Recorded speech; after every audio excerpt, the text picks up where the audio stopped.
I feel like this is the weirdest time I have ever gone through in my life. I think in a lot of people's lives. Um, I've gone through all emotions. At first, I was shocked, and then I was scared. At some point, I was just angry because things weren't moving as usual, or certain things didn't anticipate happening in this year, happening. And then it gets to a phase where you start to accept it, and like now you're thinking of ways to cope with it, to cope with the situation, and just move things around in your life to fit now this new normal. I think the thing I've learned most is the importance of self-care and being mentally aware of where you are emotionally, psychologically. Because I feel like as much as there are so many things happening out there, if you yourself aren't okay, then it just makes the situation even worse. I know people who've lost jobs during this period. Unfortunately, I know people who lost family members. And I feel, and I've also gone through a couple of things, but I feel like been in a situation where I saw the situation and I immediately took the steps I needed to make sure I'm okay psychologically and mentally has really helped me during this period. So it's just been interesting going through all those emotions all at once. I don't think I've ever had a situation where I've felt everything and anything.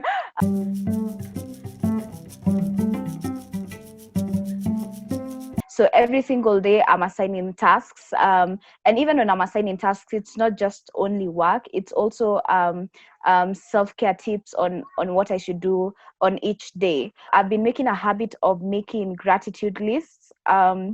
Because it's such a crazy time. I feel like sometimes, especially if you're watching news, or like I'm on social media a lot, and I also work in the media space, so you'll find that a lot of information is passing through you, and if you don't take a moment to actually appreciate, hey, I'm healthy, my family is healthy, or I still have a job, or like just the small things, like we're still getting by, you can really get caught up in all the terrible things that are happening in the world, and just really get into this whole spiral of nothing is gonna be okay.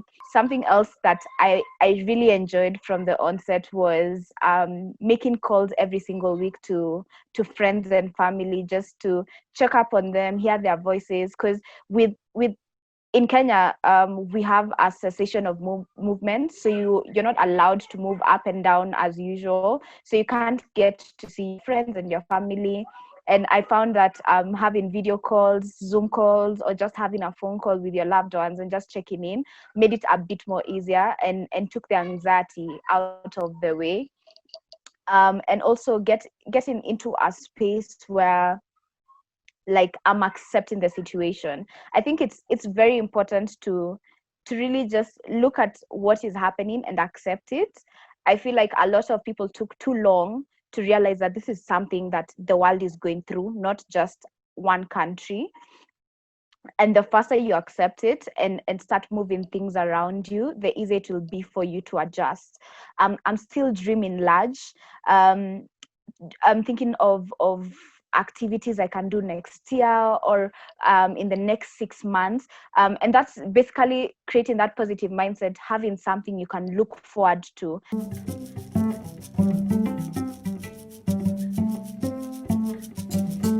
Like I have this whole load of names. I'm like, who do I start with exactly? You think of the founding fathers of each nation, and especially in Kenya, some of our great presidents like Moi Kibaki or Tom Mboya, who are such profound economists and literally set the blueprint of our country. Like the to think that we were at a time where we hadn't gotten independence, yet these young men, and they were younger than me when they came up with this blueprint for the economy, which we ran on, and which has set the standard for our constitution. The fact that these young men could see forward, at a time when they didn't even know if we're gonna get independence, or if we're ever gonna like be able to live out our wildest dreams as a country, but be able to dream that much. Like I just like to have a conversation with them and just get snippets of like what were they thinking, like did they ever think we'd get to this point economically. Because I feel like as an economist, I'm gradually I'm gradually having thoughts of what's the economy going to look like in 6 months by the end of the year. Will we be able to come back from this in 2021?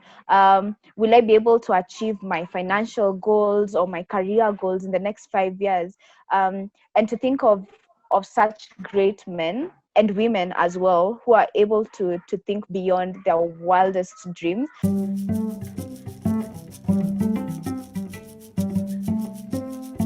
I come from a very humble background, and the career that I'm in now is not something that I would have ever dreamt I'd be able to achieve, especially from where I came from. And the fact that I was able to, believe that I was gonna be on TV one day, I was gonna be a media personality. It was, I wanna do this. I am going to learn on the way, and I'm going to be the best at it. So just to go, like, now when I think of it, I think, wow, like I was a really crazy 18-year-old. Like, if I was to go back now, I don't know if I'd have the same courage I had.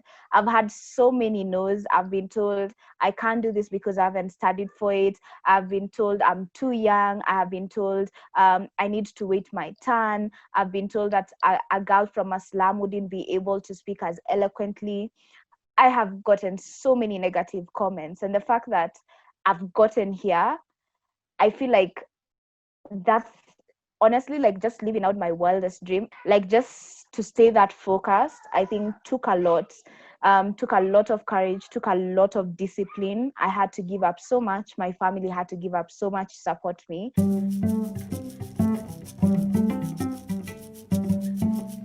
I tell women, like, you're such phenomenal beings. Like, if you knew the sort of power that you hold, the fact that, and I'm not being biased by saying female, like, I'm just owning the power that we have as females. Like, I have seen women who are mothers, who are CEOs at the same time, who are running their own side hustles or own businesses on the side. Like, you have as a woman, I feel like you have so many roles in one from the moment that you're born. But we've gotten to a point where we're realizing, oh, a woman can actually have a voice, right?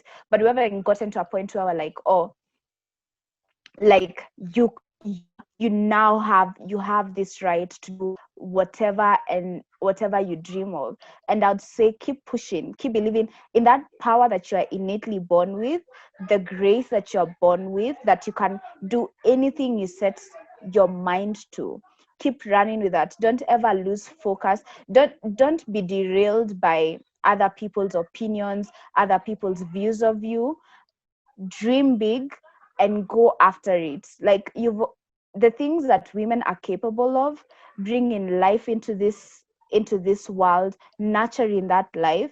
If you have that sort of power, imagine what you could do if you harnessed it in every other thing: your career, your beliefs, your dreams. Like, you already have it. You just need that. You need to believe in yourself because you already have it. So that would be my biggest bit to my sisters. And we have so many examples of women who have lived an even harder life, and have achieved such great, beautiful lives, great, beautiful dreams. And those are the sisters who we can look up to and follow those steps and learn from their steps. So you have it. Just believe in it, believe in yourself, and go for it.